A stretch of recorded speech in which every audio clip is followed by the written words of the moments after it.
आइए जानते हैं चंद ऐसी स्टेजेस या स्टेप्स जिनको फॉलो करके आपका एडिटिंग का वर्क फ्लो काफ़ी हद तक स्मूथ हो जाएगा। अगर हम एक छोटे स्केल पे बात करें तो उसमें आपको स्टोरी बोर्डिंग का सारी चीज़ों का आपको पता है कि क्या आप लोगों ने फ़िल्म किया है, किस तरह से आप लोगों ने शॉट टाइप्स लिए हैं और क्या-क्या शॉट की वेरिएशन आपके पास मौजूद है। लेकिन अगर हम एक प्रॉपर फ़िल्म एनवायरनमेंट की बात करें या एक बड़े स्केल की बात करें, तो उसमें हर एक का अपना-अपना रोल है। एक एडिटर में बी ब्लैंक हो, ना उसको स्टोरी का पता हो, ना उसको शॉर्ट टाइप्स का पता हो और ना ही उसको उन सारी वेरिएशंस का पता हो, जब तक उसके पास वो डाटा आ नहीं जाता या वो उसको प्रीव्यू नहीं कर लेता।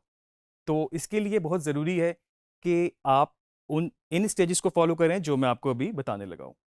मैं आपको इनका एक क्विक रिव्यू दे दूँ। सबसे पहले हमारे पास है एक्वायर, उसके बाद हमारे पास है ऑर्गेनाइज़, उसके बाद हमारे पास है preview, select, assemble, edit rough, edit fine, edit final और उसके बाद फाइनल डिलीवर।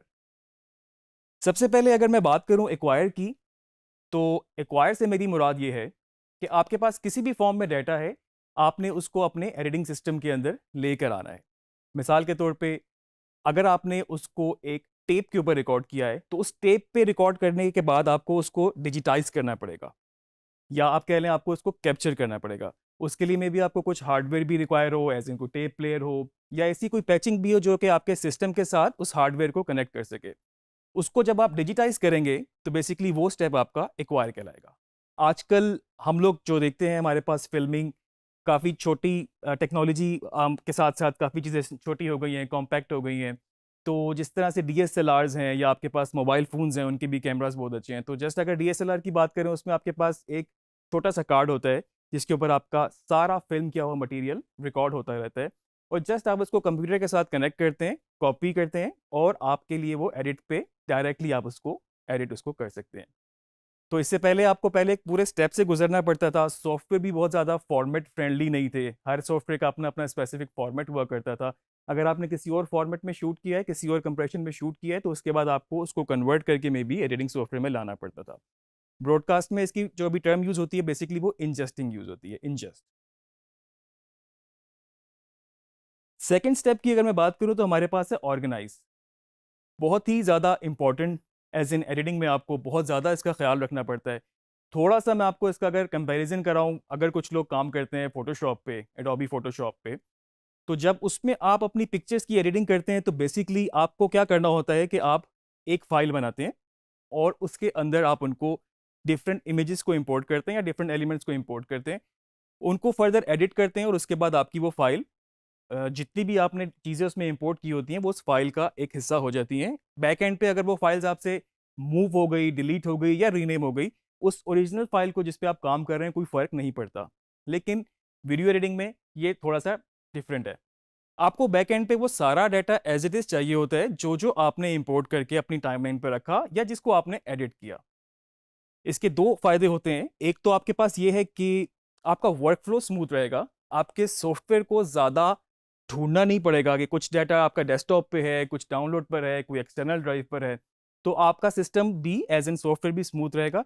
सेकंडली क्या होता है, खुदा ना ख़ास्ता अगर आपका कोई सिस्टम क्रैश कर जाता है और अगर आपके पास एक डाटा एक्सटर्नल ड्राइव में सेव है और वो प्रॉपर उन्हीं फ़ोल्डर्स के अंदर है जिस तरह जिन पे आप काम कर रहे थे, तो आप उनको दोबारा भी उसको किसी और सिस्टम में जाके यूज़ कर सकते हैं। अगर हम टेक्निकल चीज़ों को साइड पे रखें और अपने कंटेंट वाइज़ हम बात करें, तो ऑर्गेनाइज़ इसलिए भी ज़रूरी है। एक फ़िल्म एनवायरनमेंट के अंदर जो एडिटर है, जो ब्लैंक है, जैसे मैंने पहले बताया, उसको नहीं पता, उसके पास एक स्क्रिप्ट होगा, मे बी उसके पास कुछ लॉग्स होंगे और उसके अंदर डिफरेंट सीन्स होंगे, उस मटीरियल के अंदर। तो आपको जब पता ही नहीं कि किस चीज़ में क्या है, आप उस लॉग्स के हिसाब से उनको कॉपी करेंगे अपने पास और उनको ऑर्गेनाइज़ करेंगे। मिसाल के तौर पे आप सीन 1 का फ़ोल्डर बनाएँगे, उसके बाद आप सीन 2 का बनाएँगे। अगर सीन्स के अंदर भी फ़र्दर आपके पास डिफरेंट कैमराज़ हैं या डिफरेंट आपके पास कार्ड्स हैं, तो उनको भी आप डिफरेंट-डिफरेंट सब फ़ोल्डर्स बना सकते हैं।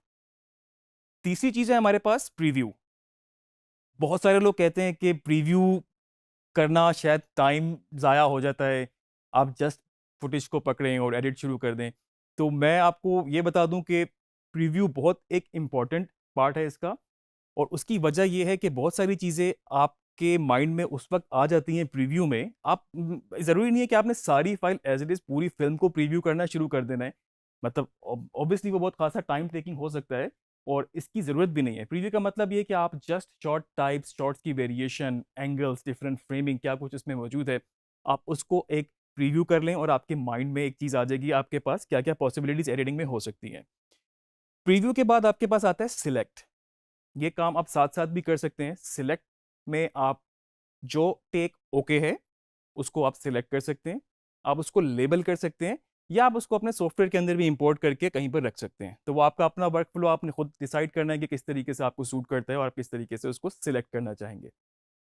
सिलेक्शन के बाद हमारे पास जो नेक्स्ट स्टेप है वो है असेंबल।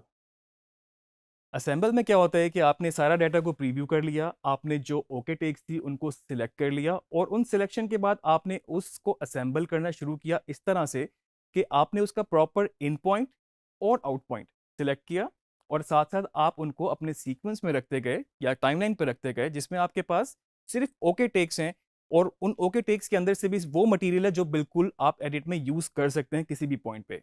याद रखें, अभी हम इसको कट नहीं कर रहे, हम इसको ज्वाइन नहीं कर रहे, हम एडिट नहीं कर रहे, जस्ट हम उन टेक्स के best options, best possibilities select कर रहे हैं, असेंबल कर रहे हैं उनको अपने पास टाइमलाइन पे।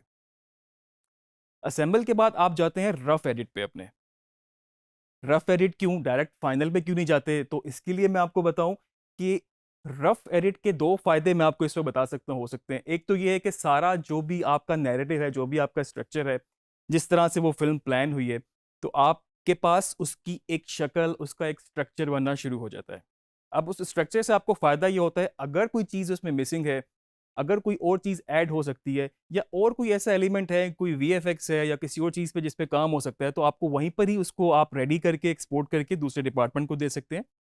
सेकेंडली, अगर आप किसी क्लाइंट के लिए काम कर रहे हैं, आप रफ कट बना के, उसका रफ एडिट बना के उसको एक प्रीव्यू करा सकते हैं ताकि आपको इसी स्टेज पे पता लग जाए कि आपका एडिट ठीक जा रहा है, उसकी फील्ड ठीक जा रही है और जिस पेस में, जिस स्टाइल में, जिस तरह से उसको चाहिए वो सही जा रहा है कि नहीं। ना कि आपने उसको सारा फाइनल कर लिया हो जिसमें खासा टाइम लगता है और उस फाइनल के बाद उनको बिल्कुल टोटली अपोजिट चीज़ चाहिए हो, जिस तरह आपने एडिट किया उस तरह से शायद में भी ना चाहिए हो। तो बेहतर ये होता है कि आप उनको उसी वक्त प्रीव्यू करा लें। रफ के बाद हम लोग जाते हैं अपने फाइन एडिट में। फाइन एडिट में आपके पास ऑडियो, अगर कोई आपने डब की है या आपने कुछ रिप्लेस किया है, आपने कोई म्यूज़िक कराया था उसका, आपने म्यूज़िक लगाया है, आपने उसको बैलेंस कर लिया है म्यूज़िक को, और इसके साथ साथ अगर कोई भी इसमें इस तरह का काम है जिसमें कोई कलर करेक्शन रिक्वायर है, आपने कोई स्पेसिफिक लुक बनानी है उसकी, जिसकी हम आगे डिटेल में बात करेंगे, तो वो आप सारा अपना फाइन में कर लेते हैं और इसके बाद आपके पास एडिट फाइनल है और उसके अंदर आपके पास इस वक्त सब कुछ, आपकी पिक्चर लॉक है, आपका साउंड जगह पर है, आपका साउंड बैलेंस है। अगर आपने उसमें कोई साउंड इफेक्ट्स बाहर से ऐड किए हैं तो वो अपनी जगहों पर हैं, उनकी लेवलिंग इतनी हुई हुई है जो कि ब्रॉडकास्ट स्टैंडर्ड के हिसाब से होनी चाहिए, और कलर ग्रेडिंग बिल्कुल बैलेंस है, लुक उसकी बनी हुई है। आपने कुछ इसमें ग्राफिकल एलिमेंट्स डालने हैं, एज इन कोई लोगोस डालने हैं, आपने कोई नेम बैंड्स डालने हैं, नेम सुपर्स डालने हैं जो नीचे नाम लिखे आते हैं, या आपने कुछ भी उसमें सब टाइटल्स हो सकते हैं या इस तरह की कोई भी चीज़ें अगर हैं, तो वो बिल्कुल सब कुछ हो चुका है और अब वो फिल्म रेडी है एक्सपोर्ट के लिए। और इस प्रोसेस को हम फॉर्मली कह सकते हैं डिलीवर। तो डिलीवर में बेसिकली आपने क्या करना है कि आपने उस सारी फाइल को, उस सारी टाइमलाइन को एक्सपोर्ट कर देना है, रेंडर कर देना है इस फॉर्मेट में जिसमें आपको, आपके क्लाइंट को रिक्वायर है। मिसाल के तौर पे अगर वो ब्रॉडकास्ट होनी है टीवी पे, उनकी कुछ अपनी टेक्निकलिटीज़ हो सकती हैं, उनके कुछ अपने फॉर्मेट्स हो सकते हैं, ऑडियो के भी, वीडियो के भी। अगर आपने उसको जस्ट पब्लिश ही करना है यूट्यूब पे, फेसबुक पे, इंस्टाग्राम पे, किसी भी मीडियम पे, तो उनकी कुछ अपनी डायमेंशंस, कुछ अपनी एक्सपेक्ट रेशोज़, कुछ और टेक्निकलिटीज़, फॉर्मेट्स हो सकते हैं। और डिजिटल मीडिया पे सबसे ज़्यादा आपको साइज़ की भी लिमिटेशंस होती है, तो आपको फिर उनकी कंप्रेशंस करने पड़ते हैं। तो इस तरह का कोई भी डिफरेंट वर्जन आपको जब डिलीवर करना हो तो आप उसको डिफरेंट फॉर्मेट्स में एक्सपोर्ट करके, अलग अलग एक्सपोर्ट करके उसको रेडी कर देते हैं ताकि वो डिफरेंट जगह पर डिलीवर हो सके। तो ये थी हमारी स्टेजेस ऑफ एडिटिंग।